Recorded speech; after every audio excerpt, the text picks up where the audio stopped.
Resolved further to declare that candidate Ferdinand Bongbong Marcos Romualdez Marcos Jr.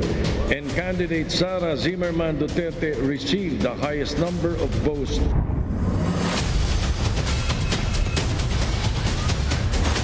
Ako, si Ferdinand Romualdez Marcos Jr. Si Ferdinand Romualdez Marcos Jr. ay taimtim na nanunumpa. Natutuparin ko na buong katapatan at sigasig ang aking mga tungkulin, pangangalagaan at ipagtatanggol ang kanyang konstitusyon. Ipapatupad ang mga batas nito, magiging makatarungan sa bawat tao at itatalaga ang aking sarili sa paglilingkod sa bansa. Kasihanawa ako ng Diyos. Kasinawan ako ng Diyos. Congratulations, Mr. Maraming President. salamat.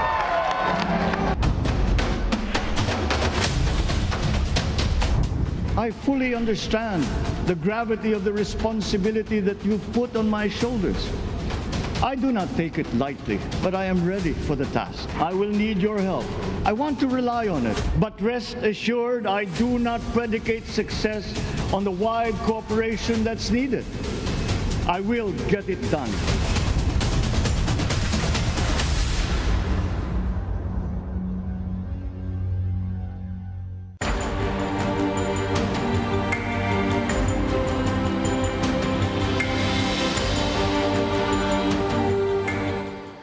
It is the dawn of a new era as Ferdinand Marcos Jr. formally takes oath as the 17th President of the Philippines. This is One News's special coverage of today's inauguration rites, Ang Panunumpa. I'm Sean Yao. Ferdinand Marcos Jr. has been sworn in as the 17th President of the Philippines. In line with tradition, Marcos Jr. took his oath before Chief Justice Alexander Gismundo at 12 noon today. This marks the start of his 6-year term in office. Meanwhile, outgoing President Rodrigo Duterte did not attend Marcos Jr.'s inauguration and only stayed for the pre-inauguration rites. According to sources, Duterte will be flying back to Davao via a commercial flight. For his inaugural speech, Marcos Jr. centered on unity as he vowed to tackle problems on COVID and food security. And to give us some insights on today's inauguration, we have with us Professor Chua, a historian, joining us over the phone. Good afternoon, sir. Marcos Jr. Yes, thank you for joining us. Now, Marcos Jr. wanted a solemn, simple, and traditional ceremony. Do you think they were able to pull that off? Well, it's very simple, but it's also very stately in many ways and very dignified.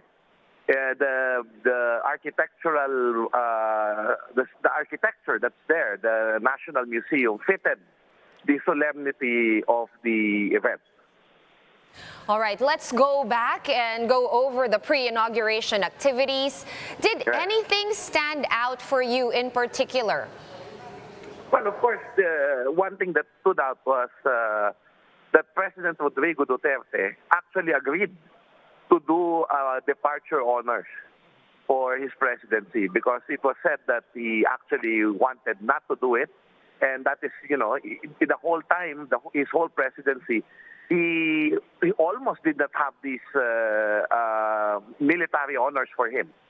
But of course, that is a tradition in the inaugurals, and that means something. It's when a president does a pass and review and inspect the troops, that is also the military's way of giving honor to their civilian commander-in-chief, which tells us that in our democracy, it's the civilians are above the military. So it is very meaningful. All right, now that he was able to do it. Okay, now you were saying, of course, that it was surprising that former President Duterte did do the pre-inauguration rites. However, he no longer joined the actual oath-taking ceremonies as, with accordance to tradition. The incumbent and the outgoing, they traveled together to the venue of the inauguration. Does this say something? Is this significant enough to bear notice? Well, first of all, I do not really want. I do not know what they were really thinking. It's just that, of course, the president always has a disdain in doing these kinds of ceremonies, and probably that's the only reason. However, some people are reading that it's really more than that. That Duterte, although they have a good relationship in many ways, you know that Duterte did not really endorse Marcos as his presidential candidate. So, but despite the fact that it was Marcos who was actually promising the continuity of the Duterte administration.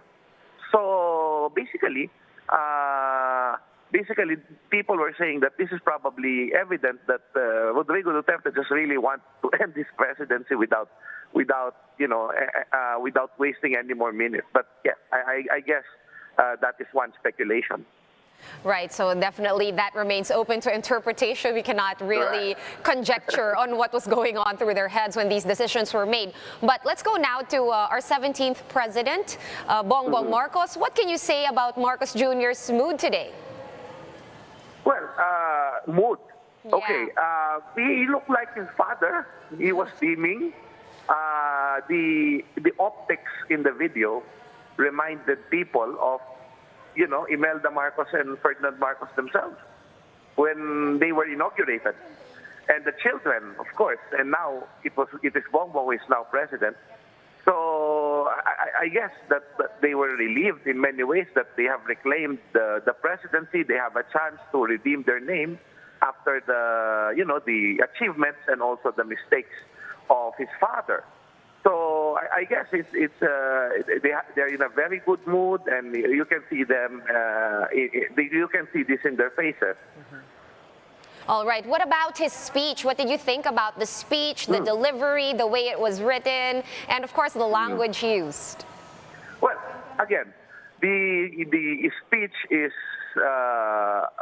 just like a lot of the other inaugural speeches before by the other presidents, except that I have to say that this is very beautifully written, well woven. The central message is unity, that we will not talk about history, but we will talk about the future, and we're going to, work, and we heard your cry, and also there's a message for peace and order there.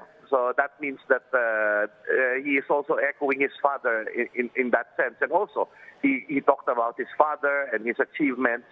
So what is interesting for me is not so much what he said, which were beautiful words and beautiful speech, but also what is not said. Remember that the administration, that the campaign of President Marcos was saying one thing, and there are other people in the camp that are doing another thing. So I do hope that the beauty of the speech will also translate to action, because in many, many ways, all Marcos Jr. has to do to redeem the name of his family is not so much to change history or to antagonize their enemies, but to do good, to just do good, to just, solve the problems of the country. Focus on that, and we will be okay. All right. Thank you so much for joining us today and for sharing your insights with us, Professor Chua, joining us over the phone. Thank you, sir.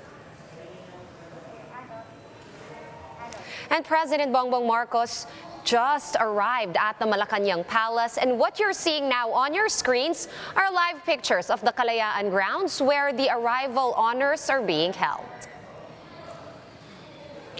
All right, so we can see on the screens, of course, the 17th President of the Philippines, Bongbong Marcos, and we have, of course, the military cadets there giving him honors as he arrives over at the Malacanang Palace. Now, note that before this, Marcos Jr. met with the foreign delegation or members of the diplomatic corps for the traditional Vœu d'honneur. To recall, Marcos Jr. took his oath today at the National Museum at 12 noon. That's, of course, as per the Constitution. Now, members of the first family were also present. Of course, that includes First Lady Liza Araneta Marcos and all his 3 sons. Vice President Sara Duterte was also present. However, as we have mentioned and as we have been discussing, former President Duterte only stayed for departure honors and photo ops with Marcos Jr. After that, he did not join the oath-taking proper and the inaugural ceremonies. Later today, this is what we can expect. As tradition dictates, Marcos Jr. will be holding his first cabinet meeting. However, as we do know, there still are some empty positions in the cabinet that everyone has been waiting for. These positions include the DOH, or the Health Department, the Department of Foreign Affairs, the Energy Department. They all still have no appointed or nominated secretaries for these posts. And President Bongbong Marcos delivered a clear inaugural speech earlier today. This is according to former presidential spokesperson Edwin Lacierda. Lacierda said Marcos Jr. was able to lay down his vision for the next 6 years and give emphasis to pressing matters. These include food security, public health, and education. However, Lacierda did say that he was expecting the new president to tackle foreign policy.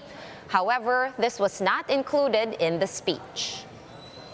Parang bagong administration, bagong simula, bagong vision. So, maganda yung pagkalatag ni Pangulong Marcos.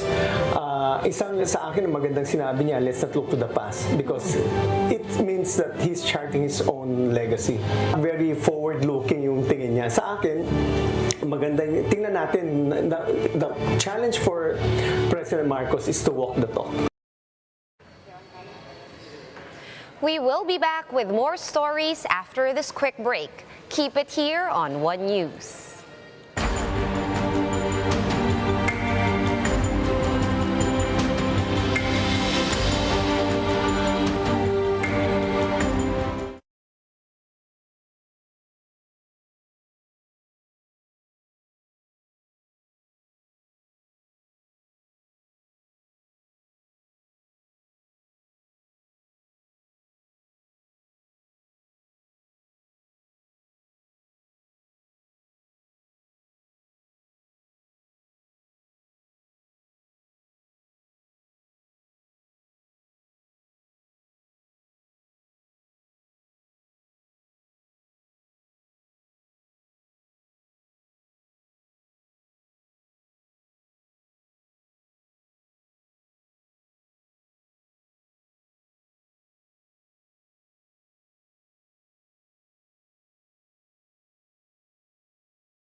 Watching Ang Panunumpa.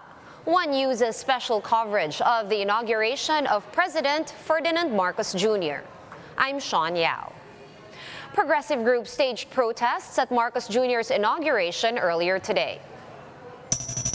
The groups Bayan, Anak Pawis, and other sectoral groups gathered at the PLAZA Miranda in Manila, calling on Marcos Jr. to address soaring prices of oil as well as other commodities and to increase wages. Around 200 police officers were deployed to the PLAZA Miranda to ensure peace and order.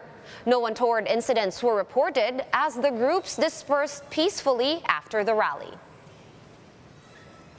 And here are other stories on Marcos Jr.'s inauguration. Painter Lulu Coching Rodriguez presented a portrait of Bongbong Marcos, which will be hung in Malacanang. Rodriguez also painted the portraits of former Presidents Cory Aquino, Noynoy Aquino, Fidel Ramos, and Joseph Estrada. In Ilocos Norte, the bailiwick of the Marcoses, some tricycle drivers opted not to go on trips in order to witness the inauguration of the new president. Viewing sites were put up at the Lawag Multipurpose Hall and in Batac City, Ilocos Norte.